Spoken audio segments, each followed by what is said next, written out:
into it. So, where were we? We were working on the rear the other day. Chuck you there for the moment. Let's put you there. Ah, magnets. So that went in there. Didn't quite finish that one off, but I think we might do that now.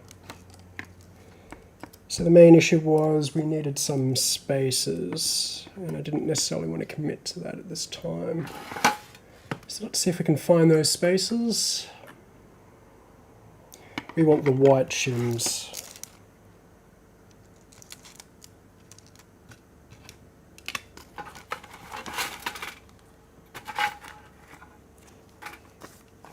So many plastic bags.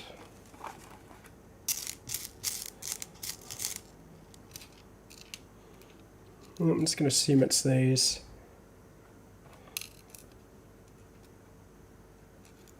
Oh, there they are. White shim, they want 2 of those. Then we'll seal that up and not worry about the rear diff for a while.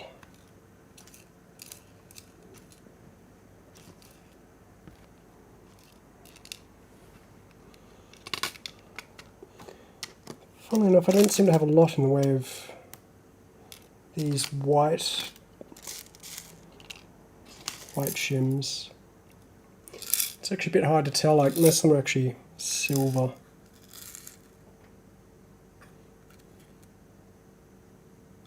I think I've only got silver ones left, to be honest.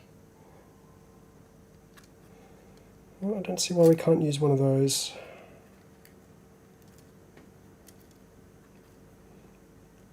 Just wet the finger slightly to pick up these washers. Seems to be one of the best tricks to get them up, but just be careful with it. Probably the bigger questions are these washers big enough? No, they're not.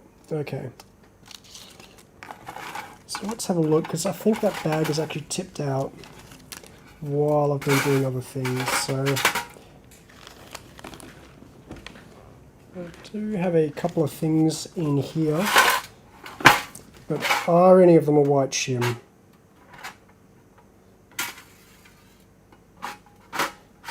No, it does not look like they are. So let's check the bags once again. Springs in there.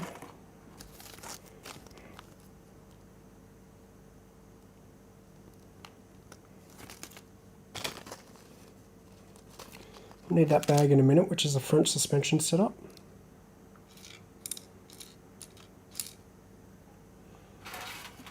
So don't tell me I might have installed them on the vehicle. I can't think of where I would have put them though.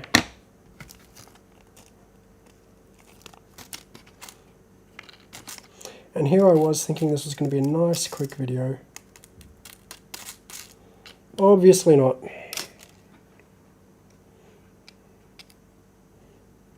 Okay, so I'm going to take one of the bigger shims and just test it out for size in that case. And they're definitely not large enough, so you might not be able to see that, but it gets caught on the first rung. While I'm at it, I'm just going to quickly fix a focus on this webcam. As you can see, I've got all the nice controls here. Focus is off. Yep, that looks good. Bingo. So I do have a spacer here. That's not it, but I do need that. And I think I also need, which is also rattling around in here. Well, actually, that's an interesting one. Is a grub screw.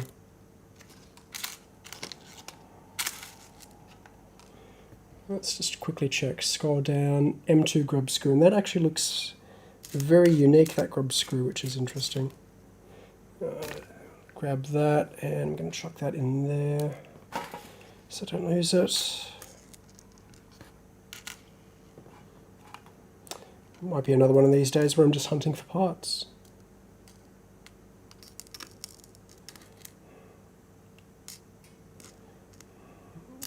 Is that you there?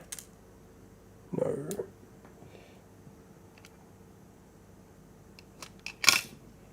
I mean, the worst case scenario is I've actually tipped this container and not noticed it, and had some parts spill out. I don't remember that happening.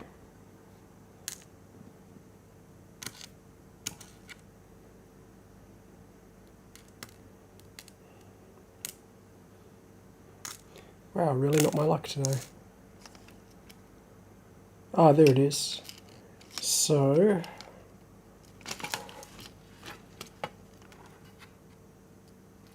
let's see. Grab the tweezers from here.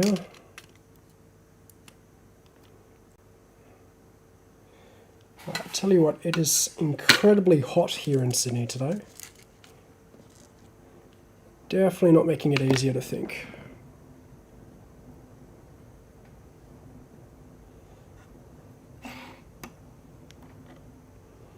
I really do want two spaces there, and I can understand why.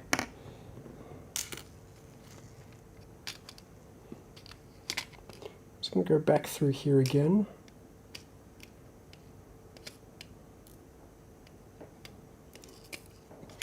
Yeah, well, maybe I need to get some more spaces. If I find them, I can install them later. For the moment, I just want to secure this rear end. So let's chuck you on like so. And as usual, trying to work out how I put my hands is the hardest part. Shim goes on goes through the top like that. Were you referring to this screwdriver or this one? Because this one I got off Banggood, and it's not cheap quality either, but it's been super good. Really like that one. The first one, actually, I must see if I can find a link. It came in a wooden case, which, funny enough, I threw the case out this morning, but it takes these bladed, can you see it? The bladed heads, which is a bit different, but the ball, it's actually got a ball bearing in the end, and it doesn't seem like much, but especially when you're applying pressure like that, it makes a huge difference. Yeah, I tell everyone to get a good set of screwdrivers, and I always recommend this one. So I actually found it on Banggood. In fact, I might even, let's see if I can just quickly find it on Banggood, because I've been meaning to put that link around somewhere. I've got a couple of other tools actually. I picked up this tool the other day just off RC Mart, and one of the reasons I grabbed it was it's got all the hex bits in the back like that. And it also came with a lot of drivers that are used for Mini Z, so like the sockets and everything. And I've just been buying more and more tools as of late and just seeing what I do and don't like. So I also picked up some of the PN Racing ones the other day. Do I have them handy? Ah, here they are. Yeah, the PN Racing ones. And they've been very good, but the tolerances on them are super high, so especially with the hex bits, it can be a bit hard to get them into the bolts. And as for this black thing, it's just a magnetic knife holder, which is a really awesome way to organize your metal tools. So I just need to mount it, but it's been super good. I think the video camera just froze a moment there. Yeah, it is a good idea, but the only problem is it magnetizes your tool. So you also need a demagnetizer, which is something like this. And you just put your tool in like so, and then swipe it around and it demagnetizes it. So also another handy thing to have. So that really does need spaces. I can feel it. You might be able to hear the clicking. So I have to look for spaces for that one later. That's fine. Yeah, if you have any other questions, just feel free to ask. These sessions are actually incredibly boring for me when I've got no one to talk to. So let's put that there. I'm going to consider 39 done for the moment. I don't... actually, let's put the rear diffuser on. Okay. Okay, and that sort of slides in a very unique way. So for this build, I've actually been using the included tools, and they haven't been too bad. I've been very, very careful not to overstress them, and I think with Mini Zs especially, it's very, very tempting to tighten everything up. But the real trick is not to tighten everything up, but to use Loctite. So, speaking of which, I need that pin racing tool. There we go. So I'm going to have to back up the screws to screw in this diffuser. The screws at the back here just stick in or stick down a couple of millimeters too far and interferes with the diffuser. So, and I let all the side plates out, so that was not such a smart idea, but that's all right. No, unfortunately for the DRZ V2, your quickest place is Miracle Mart. And this is one of the reasons why I don't particularly like Atomic products, is their parts can sometimes they're fine, but if you order enough parts from them, they vary a lot, and sometimes they're slow, or they don't have the parts in stock, or something like that. I have noticed that RC Mart is starting to stock Atomic parts, which is a good sign. And I'm really hoping that means that they keep some stock on hand, because ordering from RC Mart is a totally different and much better experience for me. I've normally been pretty critical of Miracle Mart and the Atomic stuff, because basically only because of the parts availability. That's been perhaps the worst thing about them. Apart from that, the designs are actually pretty solid. Actually, I'm doing that wrong, aren't I? I have to... Listen, oh, actually, no, I do... No, that is right. So I have to work out how... There we go. Wish I could do more in a way that was visible on camera, but with some of these pieces, it gets incredibly tricky to make it so that I can see it and actually get the parts in versus do something that's visible in the camera. I was actually very, very worried about these motor spaces, that if I did loosen anything off, they'd just fall out immediately, and looks like that fear was fully valid. If I did this again, I'd probably use a magnet. Oh, 75,000 kV. That is an interesting question. That's definitely getting up there. I wouldn't use 75,000 kV as my first motor. I must admit, I've been pretty happy with 55,000 kV. I use the these ones. Can't remember the manufacturer at the moment. But these are super good. There's no cogging in them whatsoever, so they're super smooth, and they're very, very well balanced. So at high speeds, they don't vibrate at all. I might be able to zoom a tiny bit. Video. Let's bring up the. So I know this camera does have zoom. I just never use it.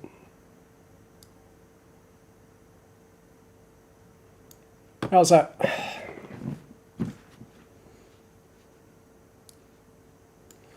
I mean, funnily enough, this is one of the reasons why I bought a 4K webcam. It seems really, really stupid, but if you're trying to do YouTube stuff, it's really, really handy because you can just zoom in and not lose any quality.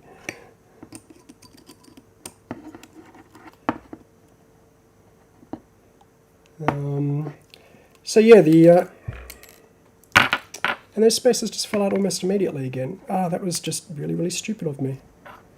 Okay, let's tighten this up then. How am I going to do this? I think I'm going to screw in the diffuser and then put those plates back in. So what do they want? They want the M24 flatheads. Now I'm assuming that that screw there is an M24.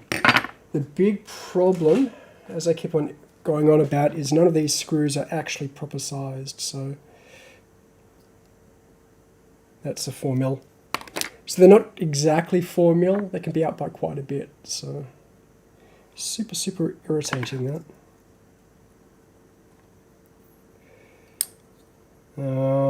So yeah, for my pan cars, generally about 55,000 kV.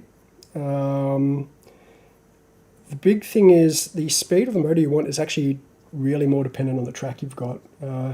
While it does seem like the smaller cars are slow, and don't get me wrong, they are, if you're never hitting the maximum speed, you might as well go for a bit more torque and accelerate a bit faster and save a bit of battery life.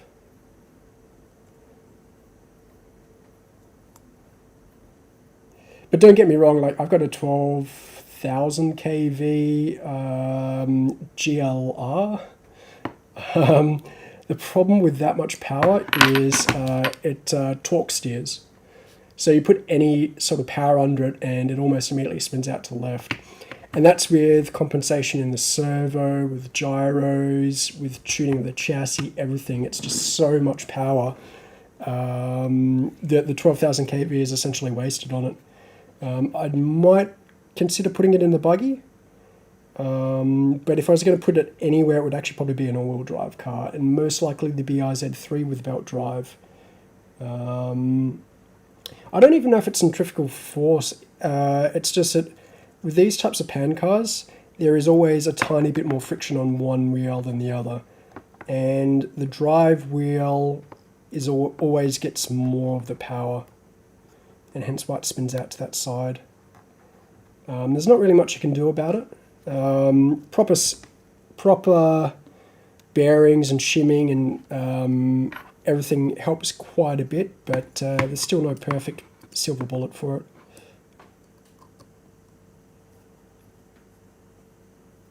You say you're new to tiny RCs, but how new are we talking about? Because to go to, say, a DRZ V2 on your first build, that's not normally what we recommend, but more power to you if you did that.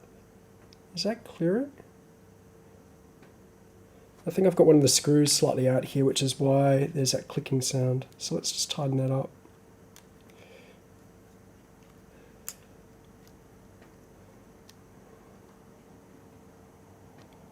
Okay.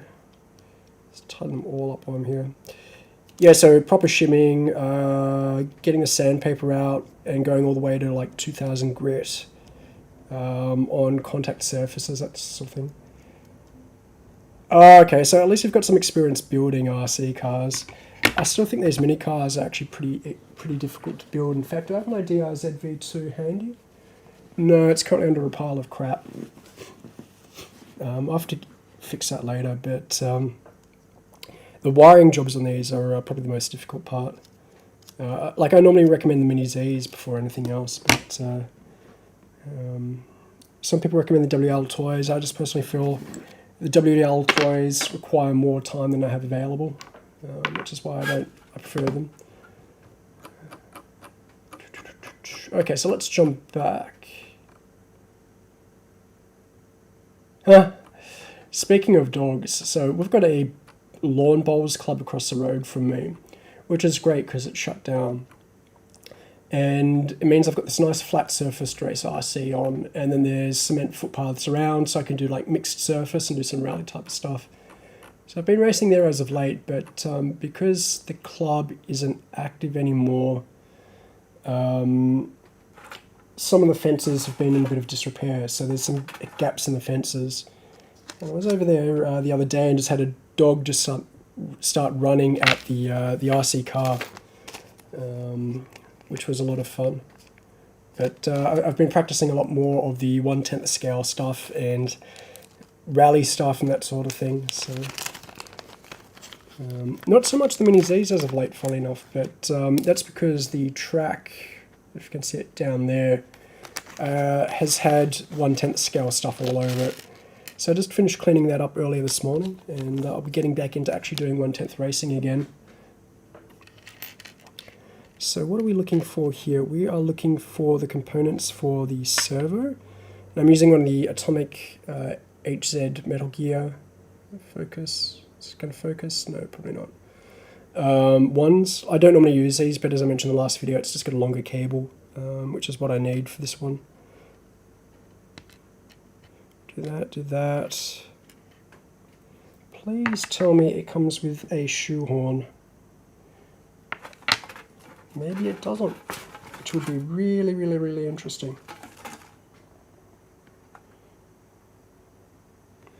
I'm not actually seeing a shoehorn.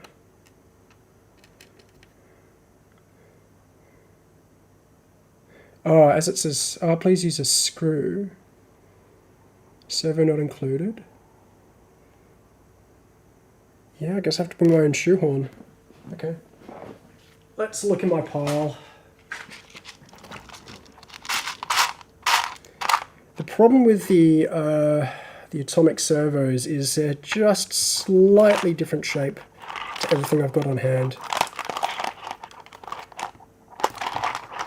So maybe I will go with one of these guys, one of the purple variants of it.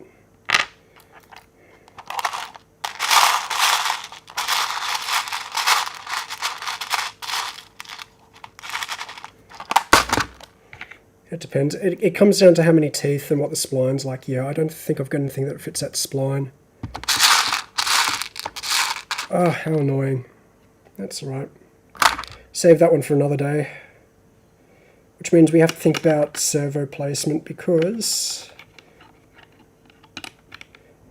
okay, that's not too bad. I can either put the receiver there and the ESC there. Although that'll be a tight fit. I think I might have to put the receiver down on the brass plate here. Now there's a couple of things we have to do here. One is we have to clip the shoehorn to the right size and shape.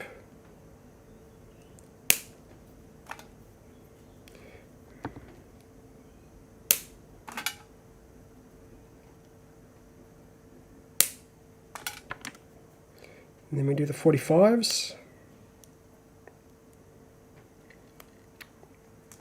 Okay, so that's done. And then there's one final step I normally do, if I can find it. Just looking for a file.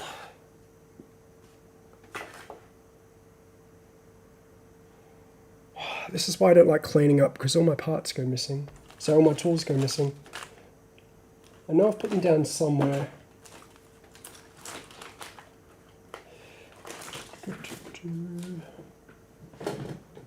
What's that? That was an instruction sheet.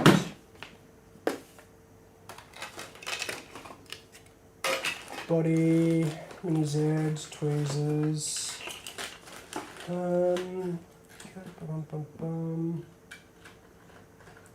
Guess we could get away with not doing it. Or I could use a sandpaper. Let's use a sandpaper in the interests of speed. Aluminium wheels for a DRZ V2. Yes. Just because they look really, really fancy. With a drift car, for me, weight doesn't really seem to be as much of a factor as it is for, say, like a grip car. And so you might as well go for something that looks good rather than optimizing for the wheel, I guess wheel speed or wheel force.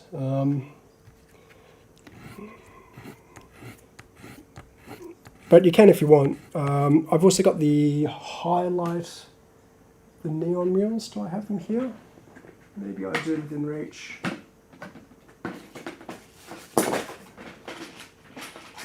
Yeah, there you go. So the yellow ones, which I've got the red Porsche, and those neon yellow wheels look really, really good. Hey, it's SD Racing. Pan car, yeah. You know what? I tell you what, Atomic really came out of nowhere with this MRZ now. I'm not on Facebook or anything, but there wasn't any lead up. I had no clue this was coming out, and it's kind of interesting to see that no one else is building this. But yeah. So that servo horn is reasonably round now. Just I tend to find the edges catch if you don't do some work on it. Now, do I have an adapter in here because I need to center that servo? No, I don't.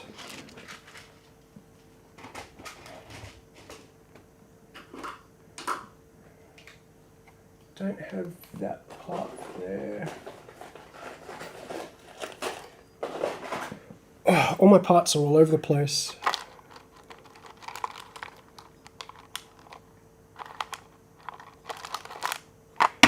So electronics, I'm definitely going to need an ESC.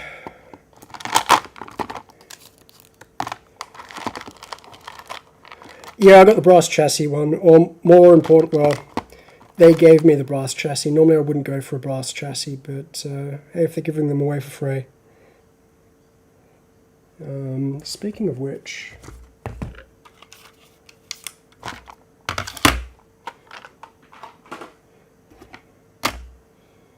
so it's currently at 67 grams at the moment. Now let's see if that works. I'm going to need a battery pack as well. Over to the RC car pile.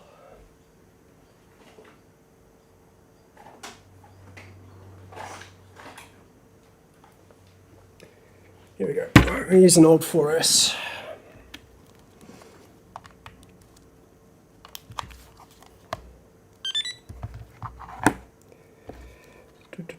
Negative at the top.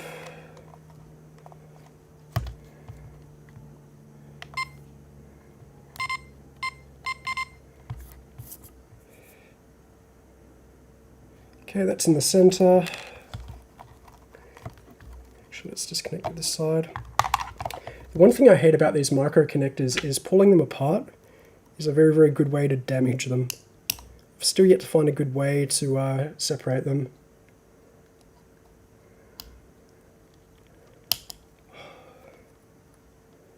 Tell you what, this heat is really getting to me. Just out of nowhere this summer. Yeah, cool. So that's vertical. So let's have a quick look at the placement on the chassis. That goes to the right like that. So flip it over and put that on like that.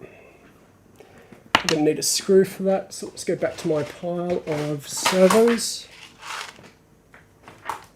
As I like to joke, I buy commercial quantities of servos.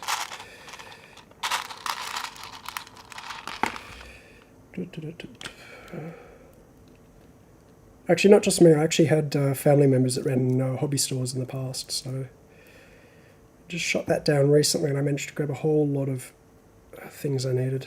Okay. I'll probably upgrade this to a metal shoehorn later if it becomes a problem. It's actually surprising how much of a difference it can make. It really all comes down to steering geometry and how much force is being applied. Okay, so that's good. Let's roll it back up. Done that. Need to do the ball. Should be this one here.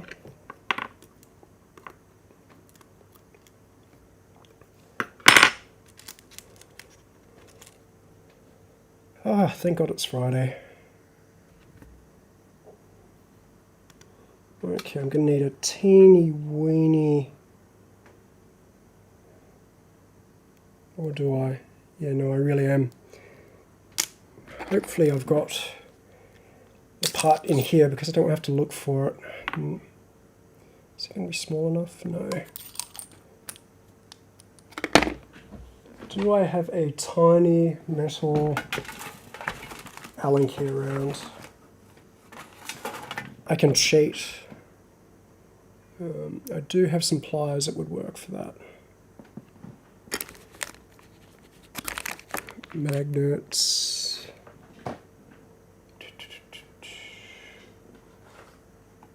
That's where that went. No, I don't. So this is going to be incredibly difficult then. I should probably see. They want it to above.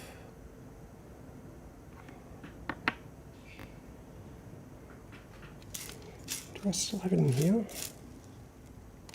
I must have bumped this this bag at some point and knocked all the parts out.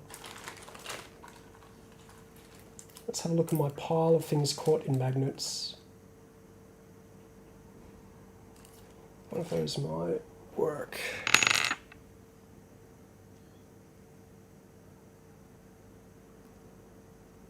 Oh wow, that's actually too big. Oh, perfect size. Okay. This is why I like that screwdriver.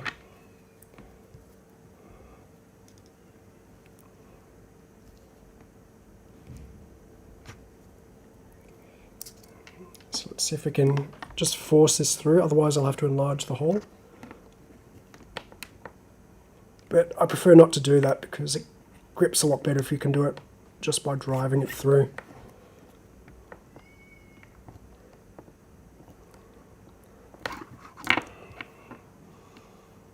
No, okay, I'm going to have to enlarge that.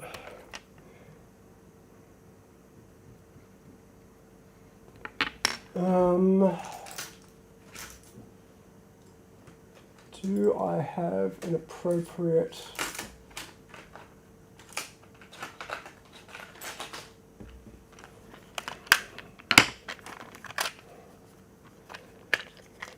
None of these chassis fit the first time, so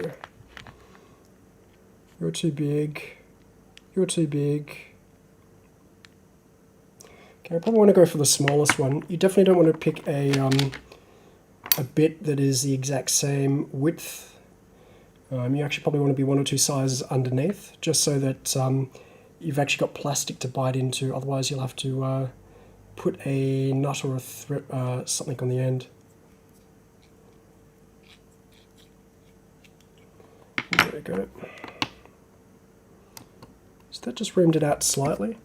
And if it is too small, even after you've made the hole larger, you don't necessarily need to pick a larger screw bit. What you can actually do is use it like a saw. You have to be a bit careful, but you want to make sure it's as tight as possible.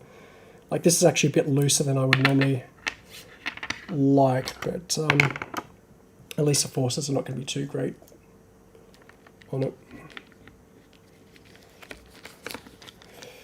Actually, just having a look at your comments, SD Racing, I have to agree. I was kind of surprised to see that they put the servo up the front and right between the front wheels. I'm actually interested to see what that does with the weight balance, because there's actually quite a great deal amount of weight at the front on this vehicle. I'm actually pretty excited to see how this one turns out, especially coming from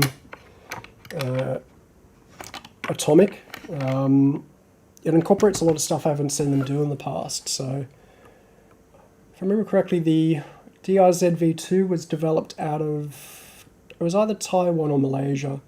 And I remember seeing the early videos pre-Atomic on the build of that. They're actually still available on YouTube if you look in the right places.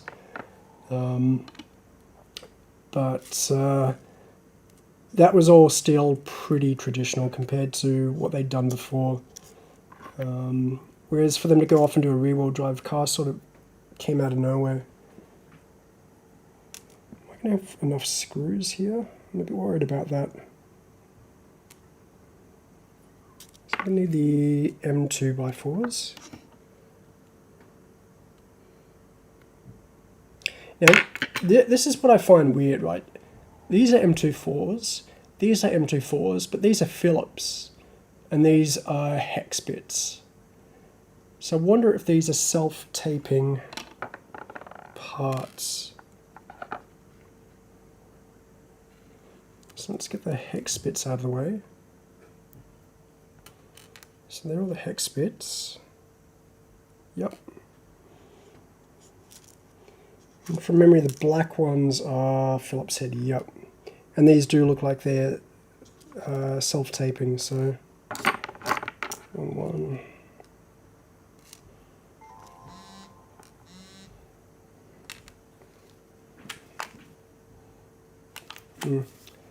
I may have to pop off for a sec very, very shortly. That is likely a delivery.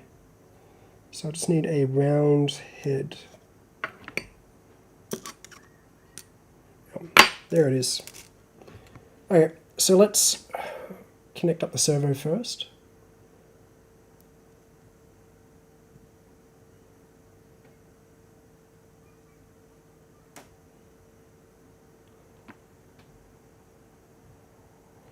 What's the R2RC? Or are you referring to ready to run? I did like the GLD build. That was actually a lot of fun. GLR build. That was a lot of fun. But I think this might be able to take on the It's the wrong one. The GLR without too much of an issue. Actually, let's go with the PN Racing hex bit because I know that's pretty good. I haven't seen it before. I have to go have a look at it. Is that 1/10 scale, or is that also in the micro scale? I know that there's that guy from France that does some work with the atomic stuff. Is it something that he's selling, or?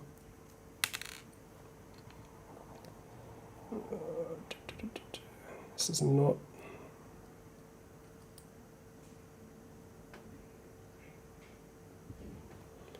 Okay, so let's just force that through there like that. And that's not staying in. I'm guessing I've got a slightly missized tool bit. It's not that one. Ah, okay. I wish I could say I'm good at the actual driving of the vehicles, but I think I'm definitely better at building than I am the actual racing. But so I'll just try and have fun these days. But it would be so nice to have a track out here. I'll have to see what I can do to make that happen. There's one guy down in Melbourne, and there's one guy up in Queensland.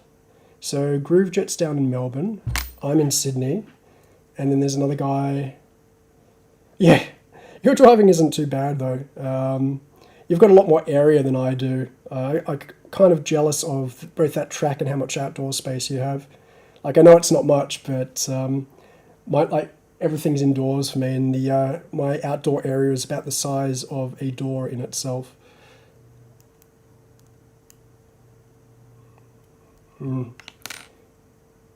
It's a bit tricky. But yeah, so for those who are not aware about how big Australia is, like if you look at the landmass of the US, Australia is about the size of the United States of America. So Queensland would be, say, upper East Coast, and Melbourne would be lower East Coast. So you're talking thousands of kilometres. So unfortunately we can't join hands and race against each other, at least not physically. I have been trying to work out if we can do virtual mini Z racing, and I think it's possible, but there's some technical issues that need to be solved, and there's some rule issues that need to be solved.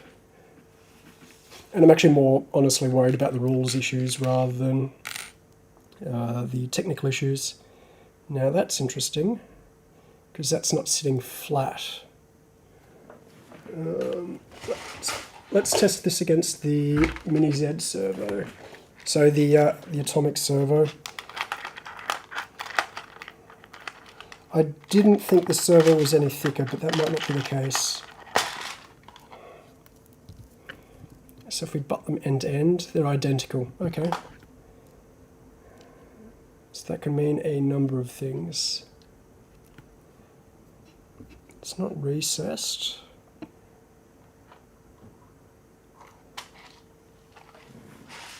So I hope they don't expect this to butt up flat against the bottom, because I don't know if you can see it there. Oh yeah, you can. Just here there's like a little lip. And that part's supposed to go flat with the bottom. Unless it's a single hole on the bottom. No, it's two holes on the bottom. That part can't work. I can't see how you can make this work. Let's try that.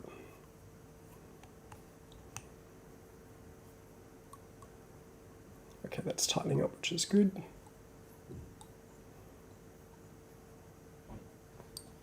I mean, I don't mind if there's a gap, but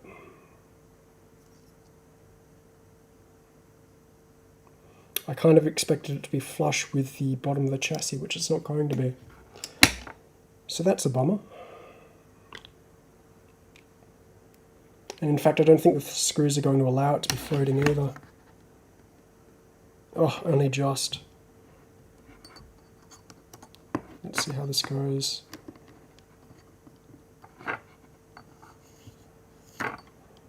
Yeah, this doesn't seem right.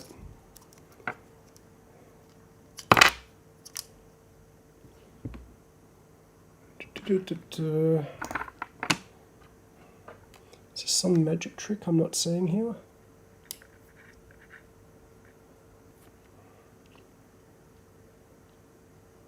Oh, I know what it is. Are the mounting tabs different? So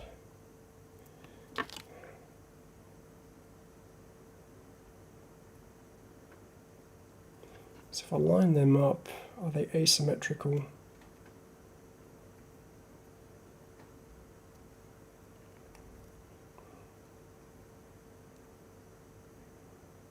Yeah, okay, their mounting tabs seem slightly off-center.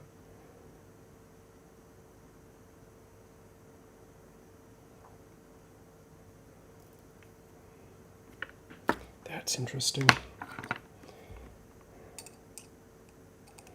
Do I have any of the DRZ-V3 ones? That might work. No, I don't. Well, not where I can remember. I do have a part spin behind me, but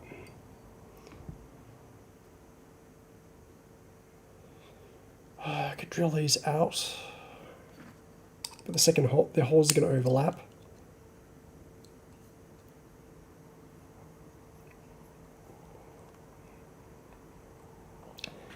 Okay, well, I think for the moment we'll just continue on.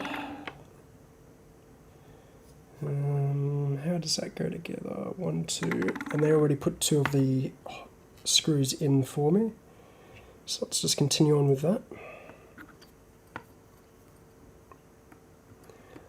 I'll have to think about this. I was hoping to finish up the full front-end geometry today, but maybe I'll need to go away and think about how to mount the servo, which is never a fun exercise, but happens more often than I'd like to admit with the atomic stuff. The worst part is they've also got multiple different servos. Oh, and that part is not going in properly either. They've got multiple different servos, and there's some servos that also look very, very similar. It's never quite clear which servo goes with which vehicle. Okay, and that screw is not retaining as much as I'd like. To the point where I'm actually going to put some Loctite into it.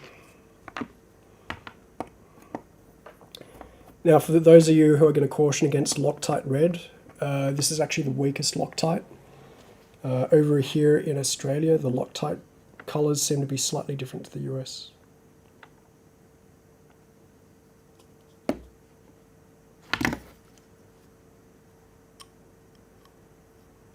My hands are going to taste like sugar for the rest of the day.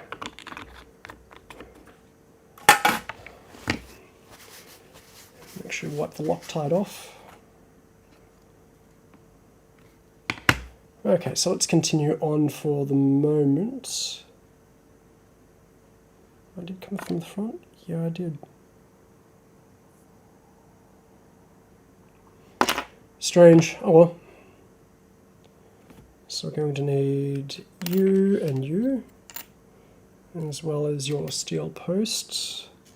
One of the bigger screws, and it's got to be countersunk. So it's likely this one here. And it needs to be 9mm, so let's pre-measure out 9mm. It's 9mm. So let's start with that.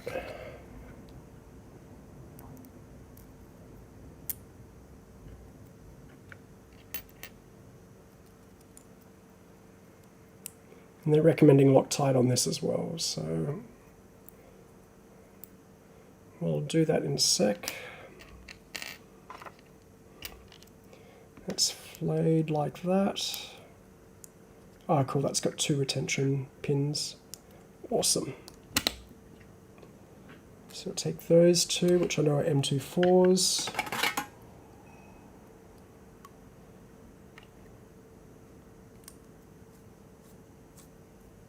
Done. So everything on this chassis so far has been pretty straightforward. Apart from that one hole on the front, all the screws have been fairly solid. Nothing stripped out, although I did notice when I tried to tighten up these, they were just rotating in place, so don't know what the quality of the plastic is like on those. But apart from that, no real issues. It's been a pretty good chassis. The back end with the spacers is pretty easy to reconfigure. Spacers fell out easily enough, which is both good or bad, depending on your how easy or prone you are to lose things like that. Work out how the steering crank post works a bit more. Does that go all the way through?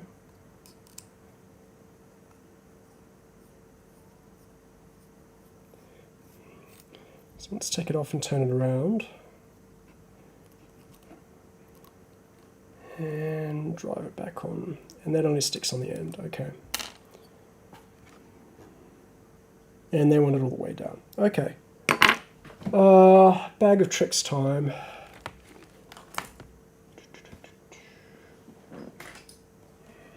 This is what I was looking for. One moment. Top floor.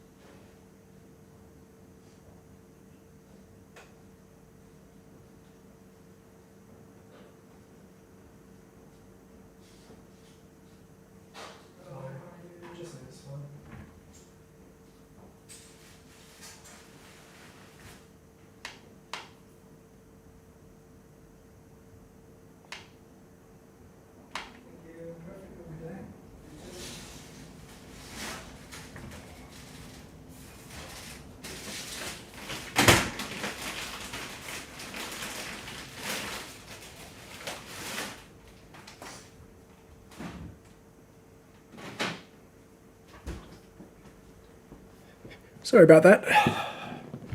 Food delivery is a wonderful thing. So we were tightening that up. It's in the groove.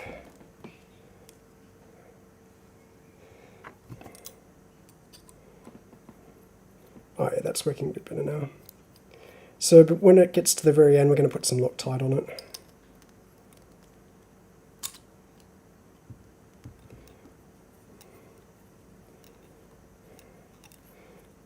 Making sure it actually goes in.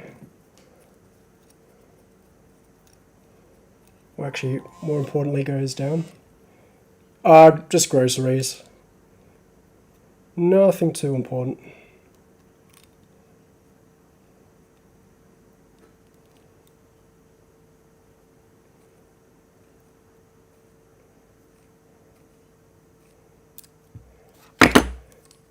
Okay. Maybe this is the first major issue on this chassis, which is this metal piece does not want to be screwed through.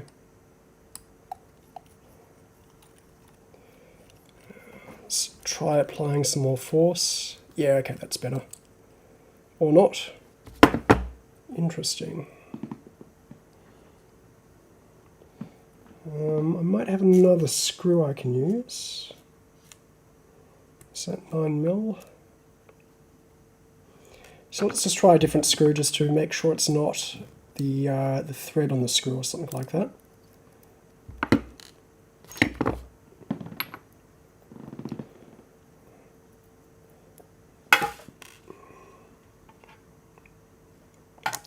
Although speaking of food, I found a very, very good Indian place locally. And I've been buying from there as of late. Normally what happens with the Indian places here is they go under new management, the food's great, you get very, very generous portions, and then 2 months later you're getting barely anything for what you're paying and the prices have gone up. This place has stayed pretty consistent the entire time. So what I tend to do is order for a couple of people and then just leave the excess in the fridge. So I'll be having Indian for dinner tonight, which would be good.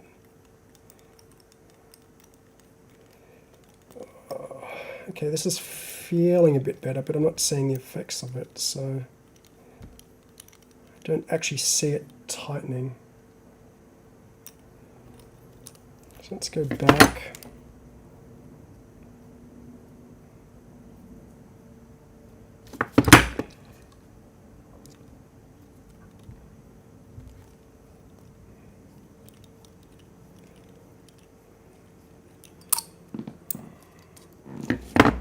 Okay, this has me actually very, very worried about if this is going to go on or not.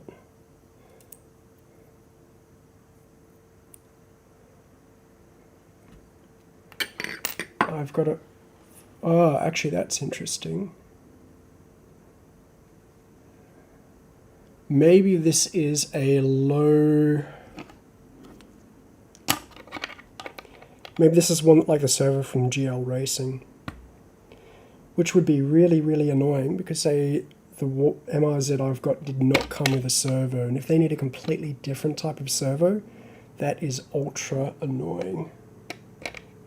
Okay, so I'm going to assume that I need a new servo. So if I can't get this piece on, we'll have to see what we do about the rest of this build video then, because I think I'm going to be blocked on waiting on parts. Yep, I don't think this metal piece is going to go on either. So let's apply a lot of force and start twisting it again, seeing if that tightens up.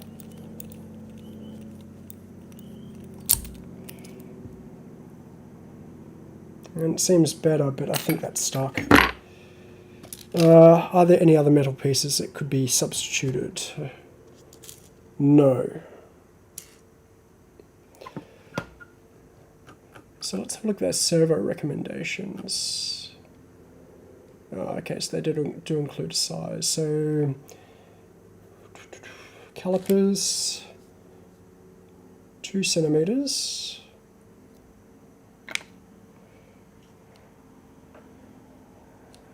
Width is 2 by 18 by 8.5.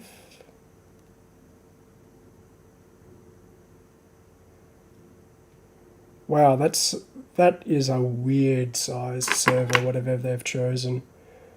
I'm gonna have to check their website and see if that's actually available. Because this top plate screws into the top of that.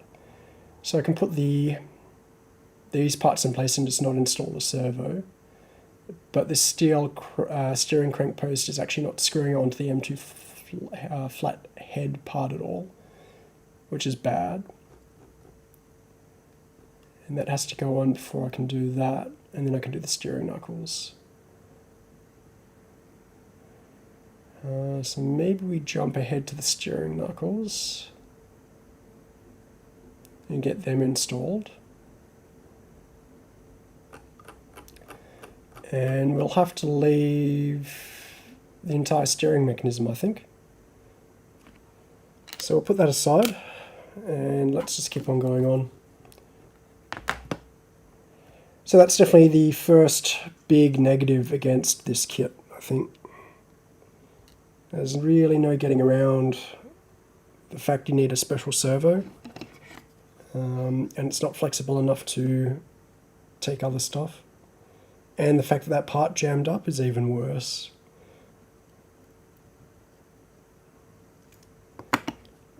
Like if I can't screw that part down, that part's basically worthless to me.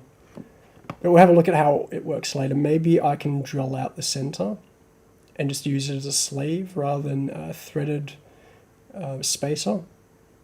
And if that's the case, things should be a lot easier. Okay, so those parts are there and they're slightly angled. Yes, they are. So I've got left and right.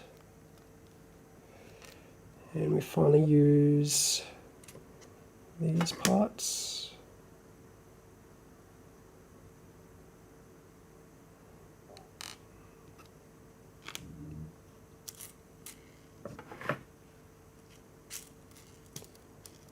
Where's the other one? So these are M28s, and I think it's important to measure to make sure that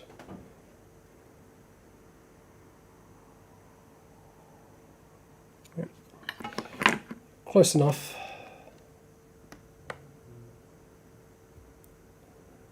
Oh, and they're going to thread into the plastic as well.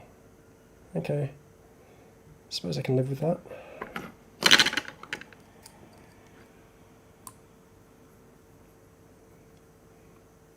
See how easily they thread through. Oh, that's actually pretty good.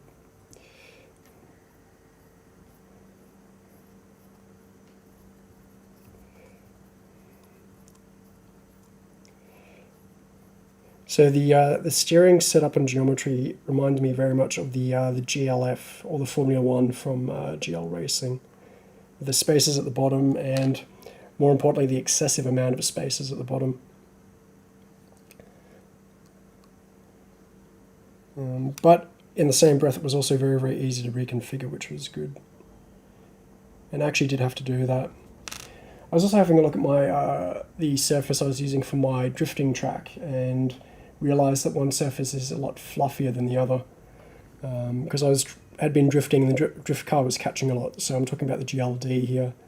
So I might have to see if I was actually drifting on the correct side or not, and go for the smoother side. Although I've got some really, really nice HDPE plastic sheets now for drifting, but I probably need another sheet just to make up the room. Perfect. Okay, so now we put the wheel stuff at the rods. Actually, I think that's in here.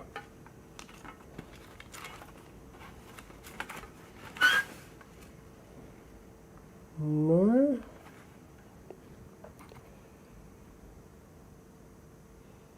Ah, there it is. Okay, cool. So I'm just going to finger screw these on and then tighten them in a sec.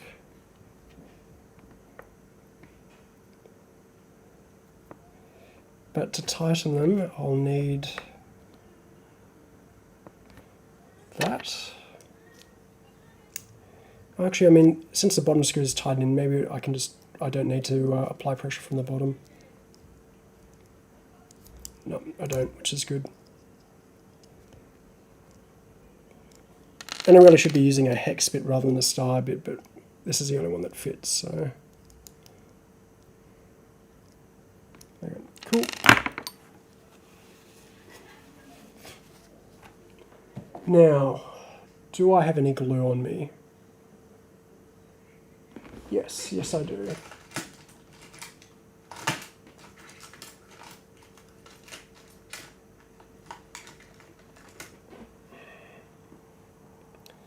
There we go. This next part is going to be very, very dicey. Make sure I have some plastic underneath when doing it. I used to use paper or tissue, and then you probably can't see it, there's a mark here because I accidentally glued the tissue to the table. Then I realized that the tissue doesn't, while it absorbs glue, it still has the glue to bleed through. So, is it that part there? No, it's flanged. There it is. Okay.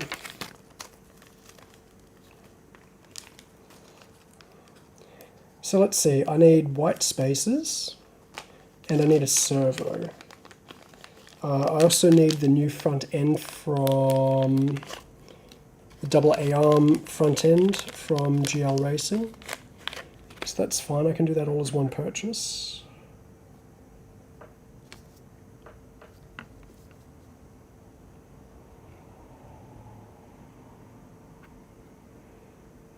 So that's going to be flat with that.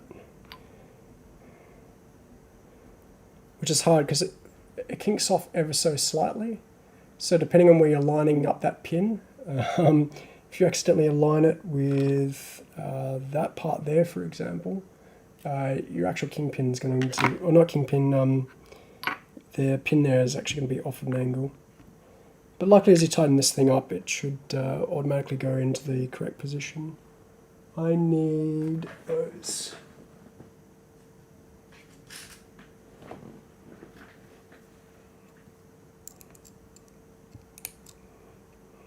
There we go.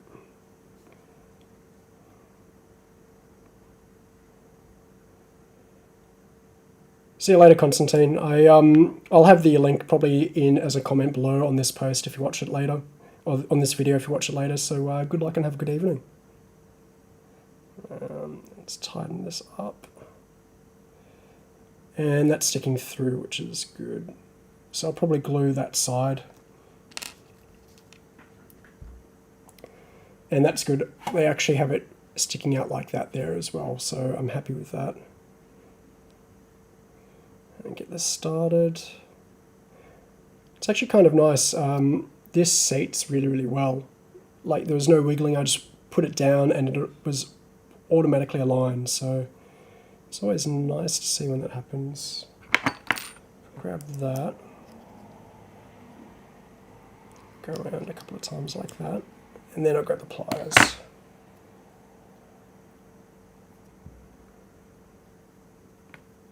Okay, now I need the pliers.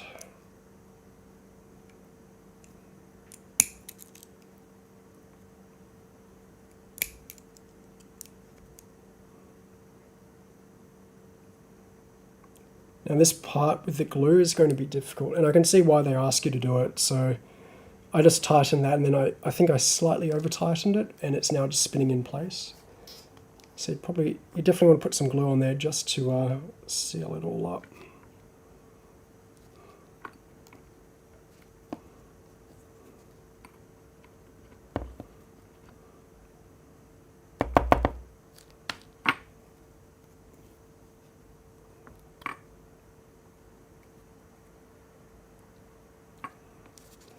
There we go, just a bead on the end there.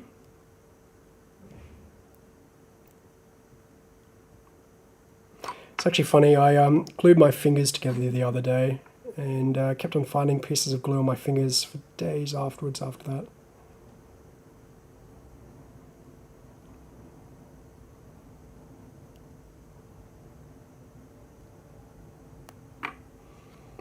Okay, so I've just put a glob.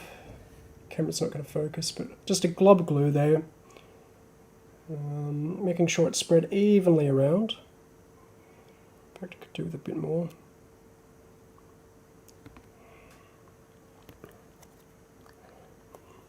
And then I'm going to blow on it. And the reason I'm going to blow on it is this glue is actually seals by moisture.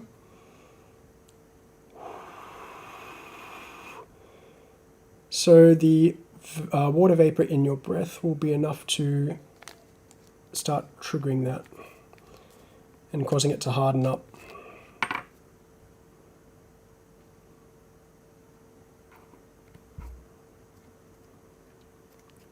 Once again, glob of glue on the end, put it on the end. This one's unfortunately a bit stringy because I've used it a couple of times.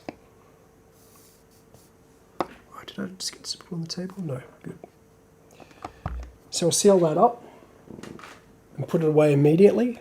And just make sure that looks good. Yes, it does. We're going to put these parts aside for the moment. And because I've got super glue all over this, I'm going to seal it up immediately so I don't glue my fingers together or glue it to the table. Awesome. What's the next step? Kingpin. Okay, and we finally get to use the miniature springs here, which is one aspect I don't like of this chassis, is the unique springs on the Kingpins. They're not bad, but it's like also why? Couldn't you have just worked around the design to use standard springs? Guessing you're the Kingpin, which make you a Kingpin as well. So we need a 0.2 washer, which is going to be you and you. Just lick my finger to get that working. It's the easiest way to pick up these ultra thin washers. Actually, you know what? I've actually got those washers handy, don't I? I did buy a washer kit. Okay, so they're too small.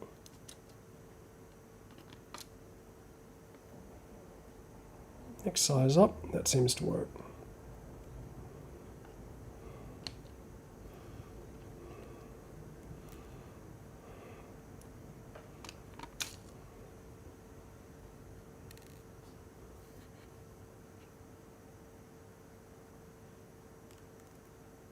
Put that on, and then I'm just going to compare the size of the washers. Yeah, close enough. And we will go through the bottom. Now the reason I want to get these kingpins in place as soon as possible is to lock these brass spacers in place.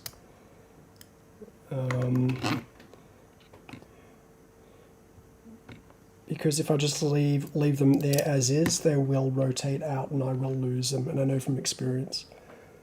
So now we need these steel washers, which are these thicker guys.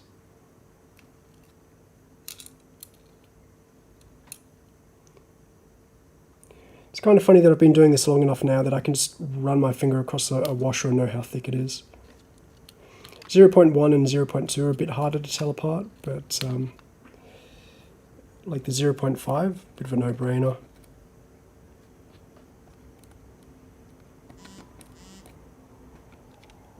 Why do people keep on messaging me? Don't they know I'm a fairly unresponsive person? All two in a row, that's going to be someone from work.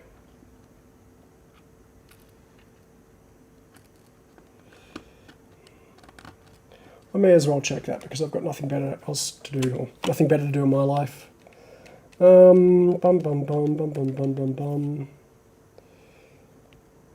Done. Done. Ha, I was right, it was work.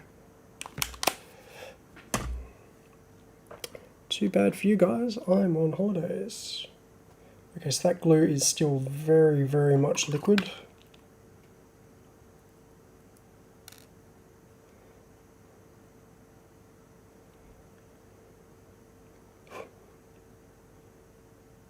Yep. So we can't put those on right this minute, but let's have a look at what goes on the top. So we're going to need another steel washer. In fact, I think I just got glue on my mouse. That was really smart of me.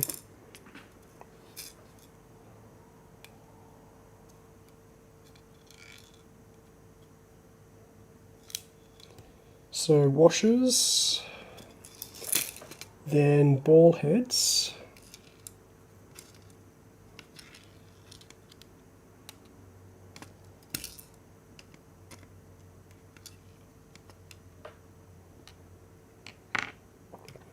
And maybe we will risk it and just do it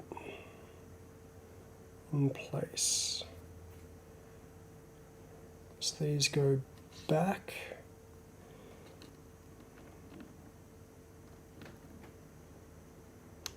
Oh, don't tell me these screw on.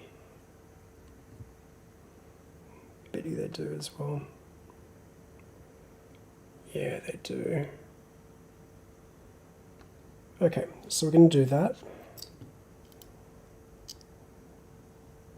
Kingpin has a very, very, very tiny hex piece in the bottom. So I'm going to have to carefully hold it. As I was saying, I'm going to have to carefully hold everything. And that obviously didn't work out how I wanted it to.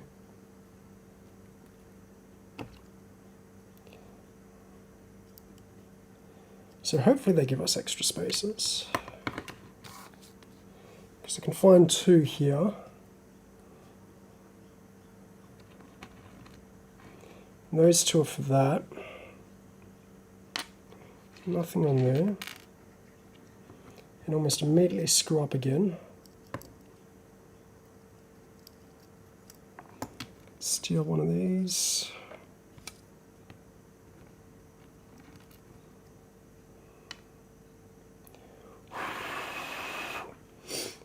Actually, you know what I need is my accelerant.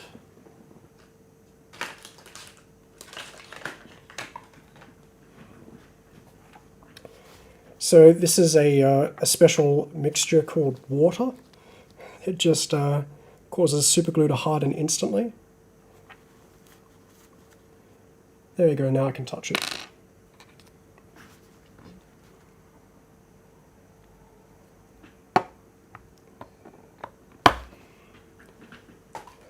I should have looked for that earlier. It makes things a lot simpler. But I tend to find it's better to let that dry on its own initially and then hit it with the accelerant, because sometimes the super glue gets mixed in with the accelerant and actually ends up running. And if it runs, actually let's leave that there. If it runs, it can damage or ruin the finish. So these go in, yes they do. So this one goes on there. I am really not a smart person, am I?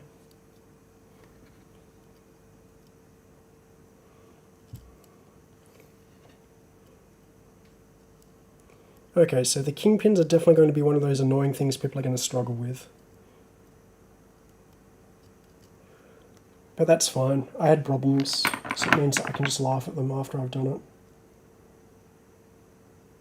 it.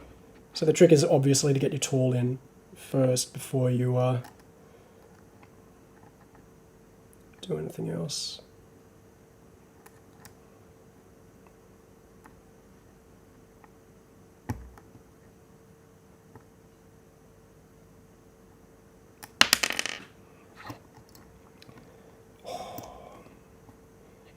This is going to be difficult.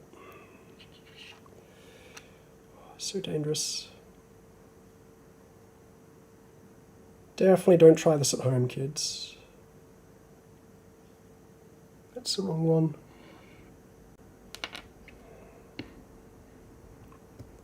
Okay. I have to do it this way because I need to screw in, and screwing in from the top is difficult.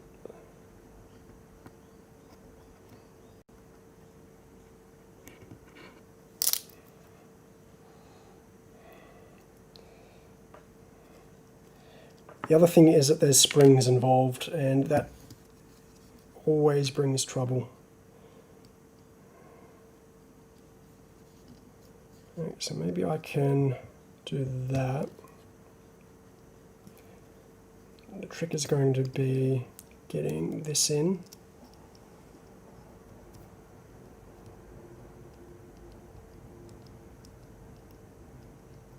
Did that bite?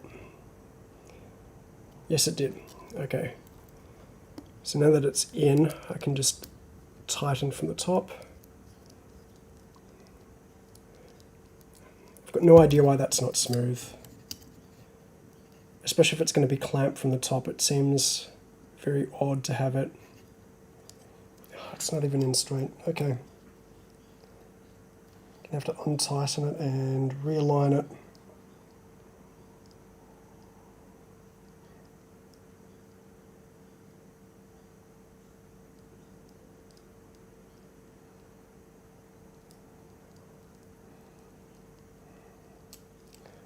Probably not as interesting when I'm doing it here in front of my t-shirt, but desperate times call for desperate measures.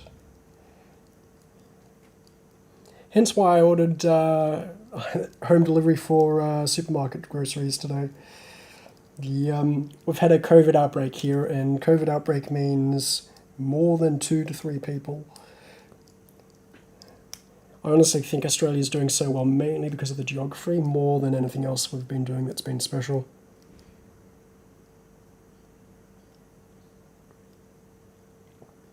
Okay, now, does this get clamped all the way, or it wants grease on the spring, but I'll do that later.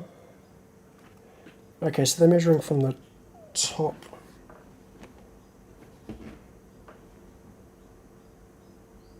Oh boy, I just lost a part. That's bad. One thing at a time. Let's do 2.5 mil.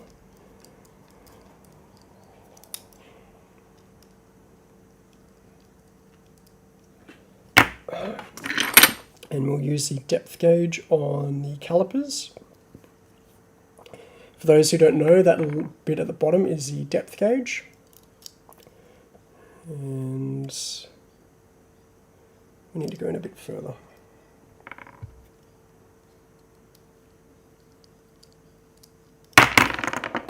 Oops.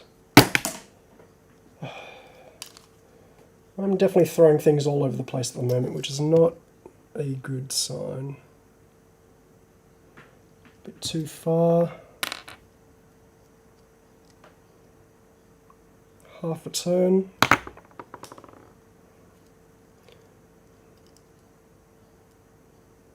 Perfect.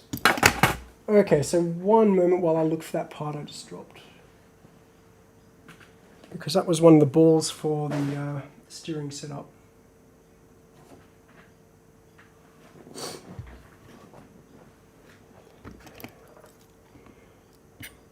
Luckily didn't have to run a magnet that time.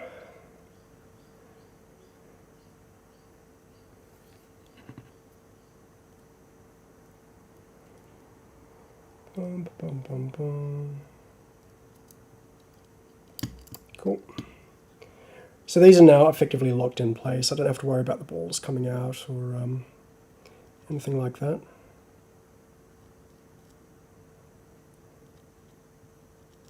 I'm actually a bit worried. So they say use a 25,000 weight grease here, but that's going to be exposed to a lot of dirt and dust, which is kind of annoying. This is why I'm kind of interested in the double A-arm suspension setup they've got, because if it's fully enclosed with the shocks, and from memory it just uses the standard shocks of the BZ3 and the like, then it's a lot less prone to dirt and oil getting in it. So I'm just going to try and get the initial thread here. Grab you.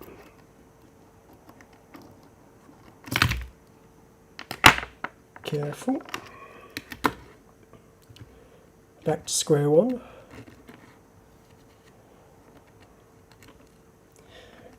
If you ever get frustrated building one of these chassis, and believe me, you will at some point, walk away. I don't mean from the entire project, I mean just go off and do something else and come back and tackle it another day. Building one of these things while angry is just going to lead to more and more mistakes. Okay, that's going through now.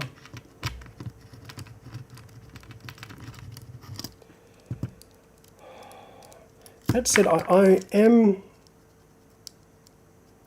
that is a pretty smooth setup. The Kingpin shocks on this are actually pretty impressive. And really, really, really smooth. So, be interesting to see if you could adapt them to like the MRZ.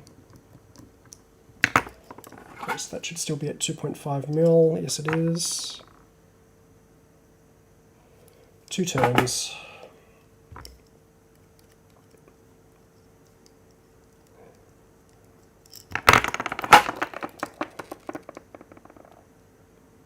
Oh, bang right on.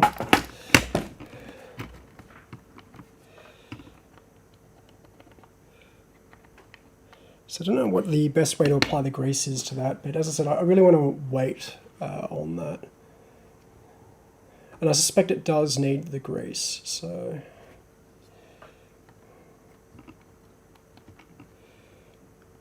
I say that because dampening is a good thing. I was playing with purely sprung suspension with no dampening, mainly on the buggy. So when I got the buggy the other day, I ran it without any oil in the shocks just to see what it was like. And it works, and it runs alright-ish, but boy does it bounce.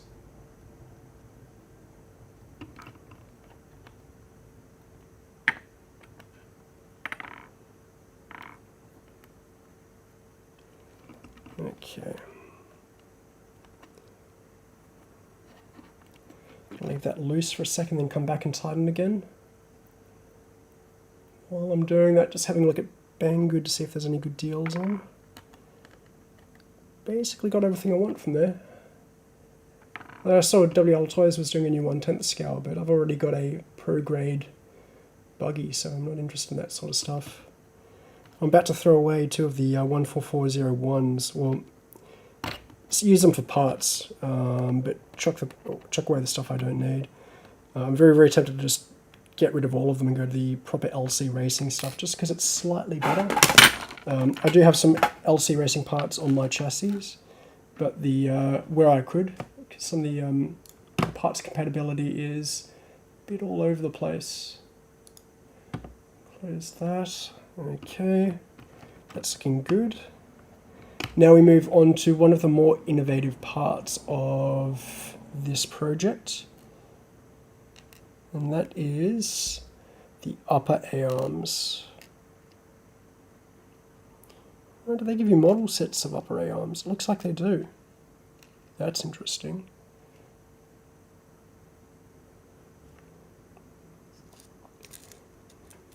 Now what do they want? They want a 8mm, 1.4. Okay, so they want the skinnier ones.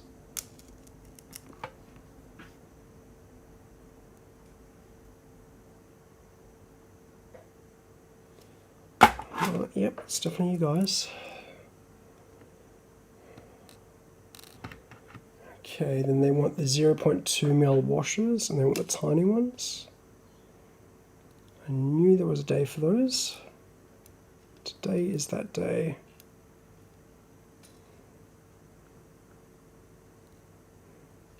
Now this must be, yep, the knurled spacers.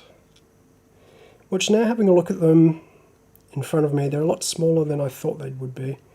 They appear pretty massive in the pictures, but in person not so much. So that's going to be interesting when we go to connect them, whether or not they're easy to turn. So let's make sure we've got a left and a right here.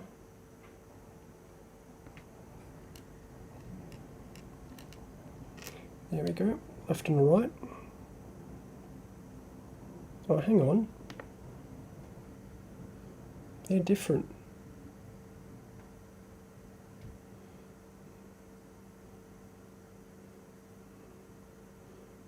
Oh, you know why? Because it's rotated.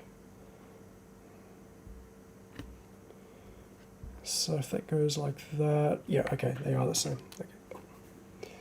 How do these go in from the outside?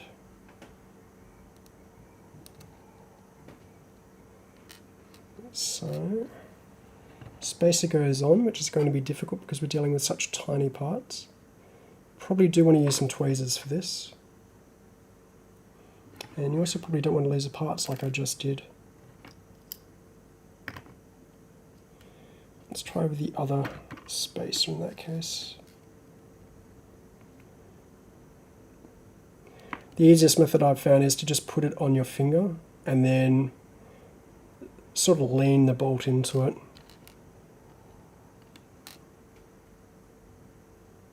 Now, I don't have any spacers stuck to my fingers, do I?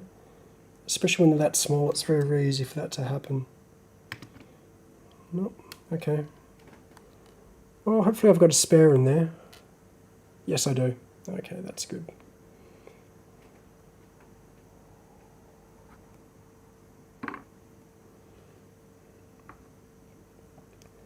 Now this goes in from the outside like that. I don't know how we're going to screw this in.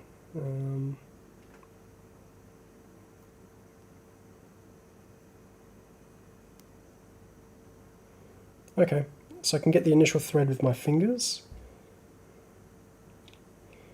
And then, more importantly, does a screwdriver work? Yes, it does. And that just screws in nicely. Just applying some force to line it back up. I'm not going to try and back it out and put it back in. That's just going to be too difficult and risky. Yeah, what do you want to know about the spring adjuster eyes one? I hope I pronounced that correctly.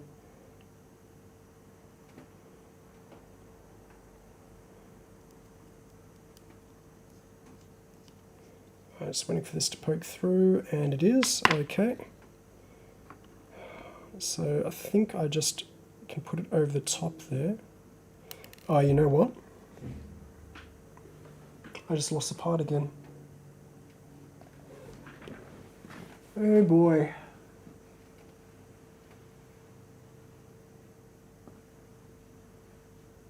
Ah, there it is. So I think what you actually do is screw this all the way through, then put the gold thing on.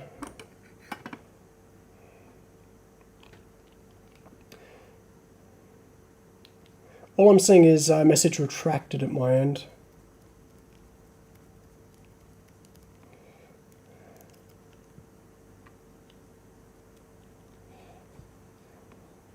Which black screw is that? Are you referring to the... So I assume you're referring to... If we scroll up, this? Is that correct?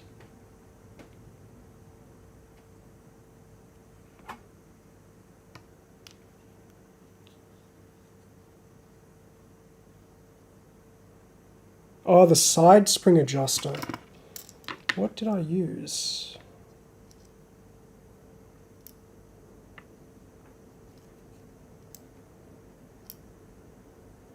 Ah, right. So that would be these black things here. There. Oh, they're not black screws though. So these are all silver screws because they're hex parts. They're hex, so they're silver. So it's only the ones that go up here, which I think you're referring to. They're flathead.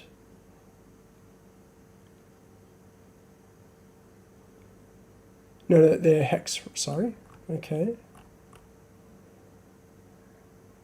And they're flathead as well. So I actually haven't used any black self-taping screws on this part or that part. The manual says hex. Is that what you're referring to there? I hope I've got it right, because now you've got me worried. Because I'm actually not, I don't do much on Facebook, so if they've said something that I shouldn't be doing, then I'm not going to know about it.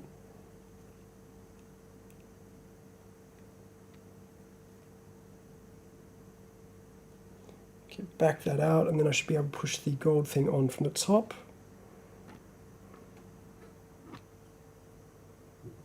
I don't even know how they make parts this small. So if I now going to tighten it forward again to wind it on, then I'm going to back it off and bring it down, and it didn't take. I mean, probably the best bet is to pull up the manual and tell me which page you're talking about, and then I can quickly cross-reference that against what I've done in my build.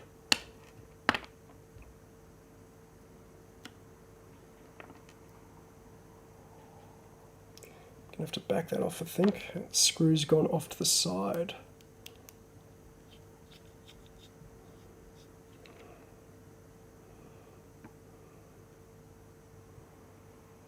Oh, I see, it's once you tighten it goes off to the side, so I should probably avoid doing that.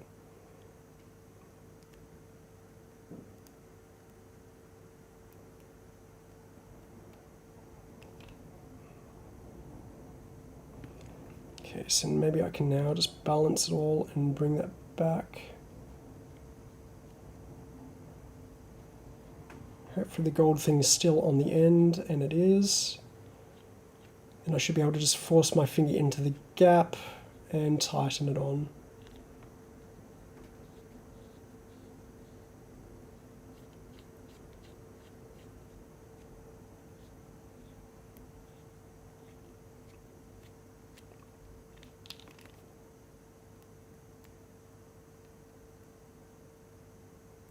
It's not screwed on. Okay, new plan. It's going to involve tweezers.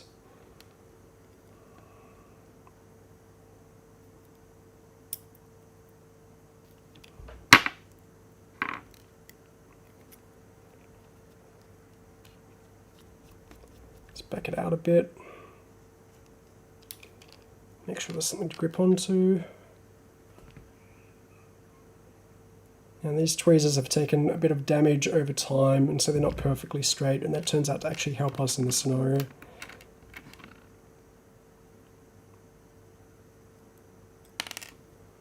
So I'm going to balance it from the top, like so, and then try and screw into it.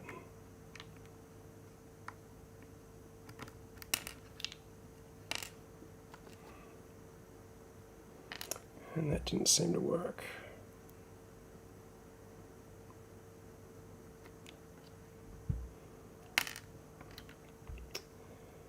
Really struggling on this one.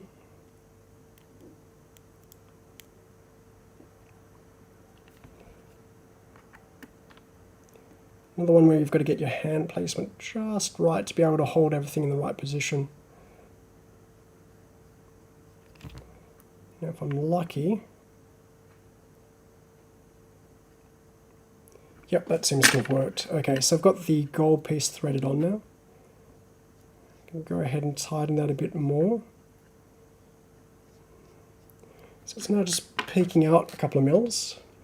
So let me scroll the instructions back to where we were until I hear more back about this black screw. That's a ball head, that's a ball head, so it can't be that part. I really think it must be these black side spacer things, and they're referring to that. And I had no issue with putting them on, but I guess I'll find out more. I kind of like them because they were nice and big, but I don't know, maybe there is an issue with it. Here we go. Now let's put that ball cap through and screw it on by hand.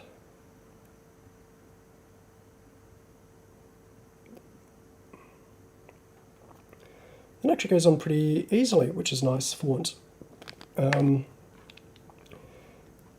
I guess I'd probably want more people to adopt this style of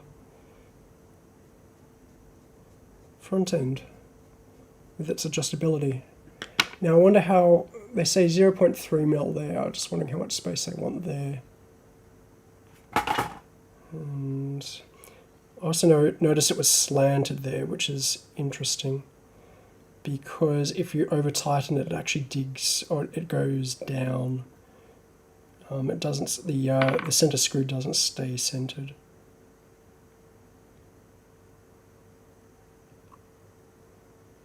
Alright, that's one done there. Definitely fiddly, but not the most painful experience I've ever been through with something like this. So.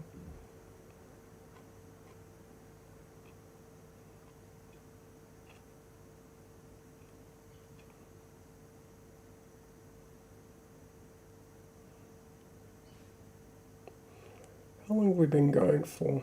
Wow, an hour and a half. I think the biggest disappointment is I'm not going to get this chassis finished this month. Having to get a new servo is definitely going to cause some problems. At least we've got this spacer issue solved because I've got some spare spacers.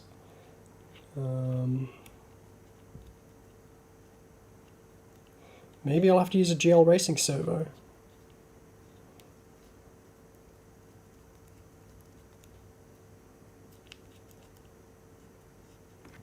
Okay, that's looking good. Now take out tweezers, and luckily there's a groove for the tweezers to sit in, so I can grip it quite tight and it's not popping out, which is important. If there was no groove in the middle there, there'd be nothing to clamp onto, and that would be very, very, very bad.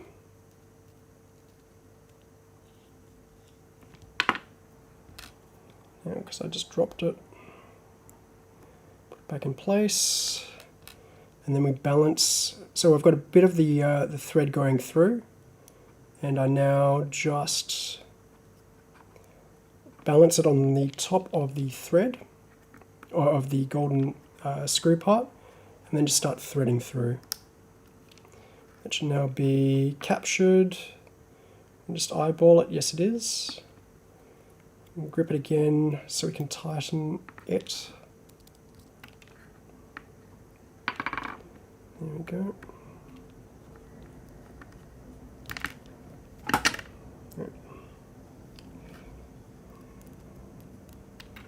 Tighten that up. Just using my finger, and hopefully that's making it the little screw stay in place. Yes, it was. Perfect. How tight did I go there? Pretty tight.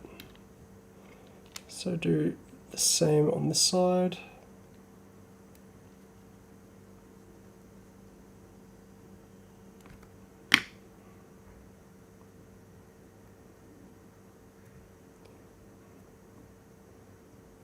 I mean, compared to doing like tie rods and things, this is actually a pretty painless experience. Although I'm just having a look and I can see some tie rods in front of me, which is going to be fun. A lot of fun. Only if you're a masochist. Yep, make sure I've got them facing the right way. That's good. Now, what are we going to do here? Going to need you and you, I think. And these go forward. And I need pins for them. Question is, where is my pins? And the answer is over here.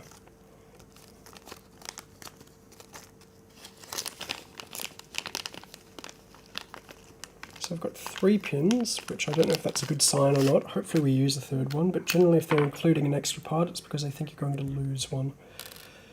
Now, this is probably going to be one of the more critical and important parts of this build, because traditionally, this is where atomic parts have failed. And by failed, it means that there's normally quite a bit of slop in the upper A-arm steering. So just push that pin through, and then we should be able to see how much slop there is. This is already feeling pretty good. Yeah, so there is quite a bit of slop there. You definitely want to put some spacers in there. But you're going to have to sand down the upper A-arms to do so, which is probably a good thing because they don't look exactly flat anyway. So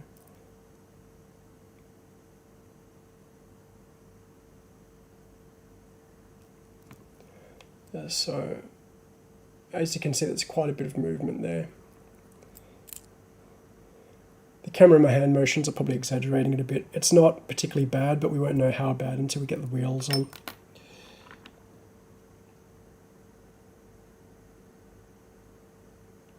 Oh, that's not what those are. So we need grub screws.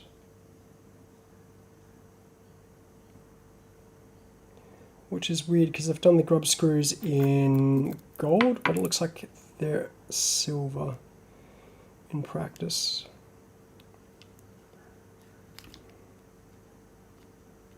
Okay, cool. Try to avoid over tightening them.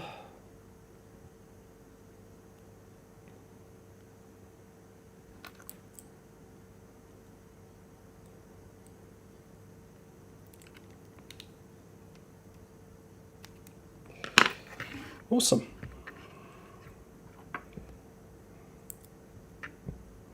Oh, that's a bit tight. But that looks like that'll wear out quite nicely, so I'm not too worried. I'm going to have to redo the front end, so it's not... Oh, actually they do say put a spacer in as necessary, and you would need a 0.05. Okay, that's good to see. I'll give them that, that's fine. I'm not going to hold them to that, so...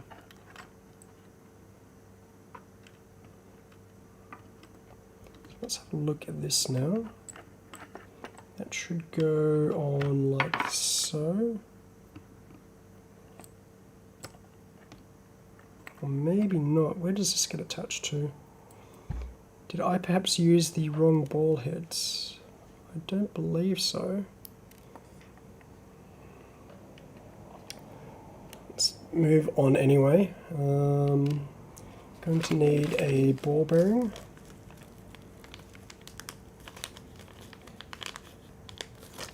2 mil thick. That looks like 3, but let's just double check.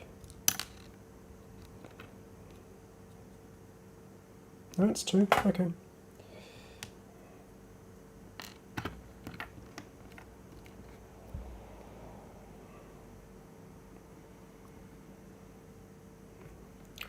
Now we need the ball heads.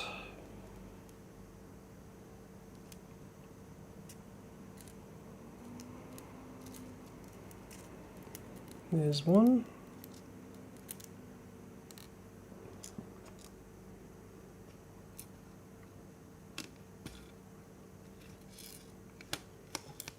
That's another one. Let's use the tweezers to grab that. Oh, is that actually ball head? Yes, it is. Okay, cool.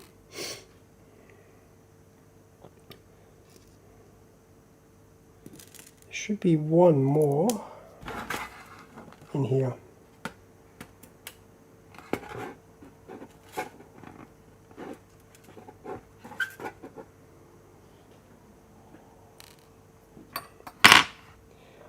Now, from memory, I needed a different head for this. That one there. I'm actually a bit worried about these ball heads here because they don't correspond to those. So, hopefully we don't have to replace those, but maybe I've also made a mistake.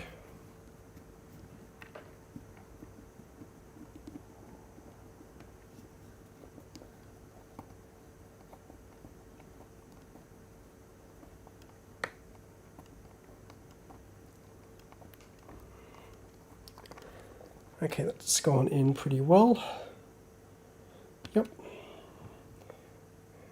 It's hard to tell with these small pieces.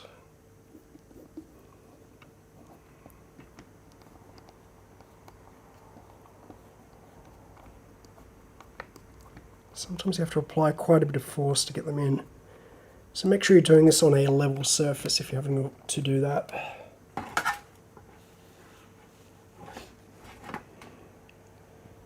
Okay, and the other side, and then we'll jump ahead and just confirm a couple of things.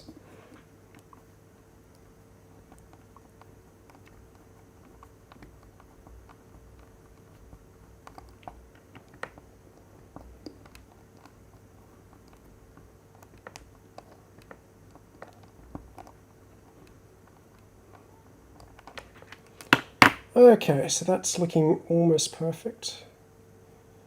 Let's tighten the up the other side a bit more.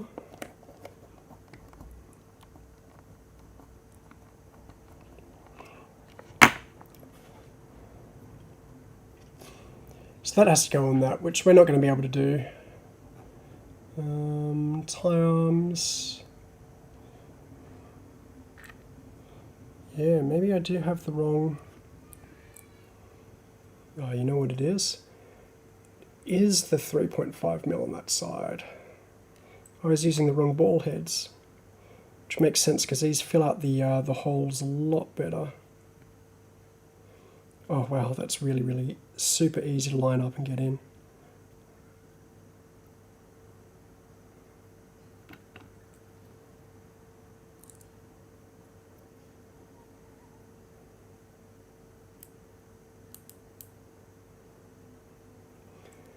Awesome. This is why we check.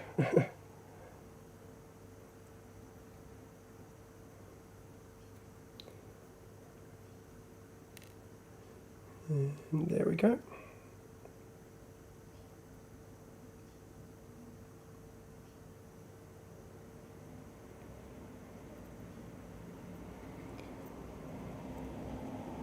Tighten that up. I really do like this double A-arm design. Really feel that in practice it is really good. Okay, cool. So if I pop that on there and there, and that'll retain everything. Okay, now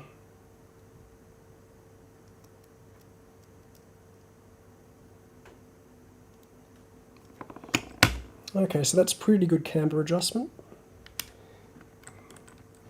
don't know what we're going to do about that for the moment. I'm really tempted to see if this... No, it's not that screw bit. Okay, so I think we're going to end it there. Thanks for joining me. There will be another build video, but it's going to be blocked on waiting for a new servo. I do have a bunch of other stuff in the works. I do have an XRX to build, and I've got buggy stuff. But we'll see what happens. So tune in then, and until next time, keep on building.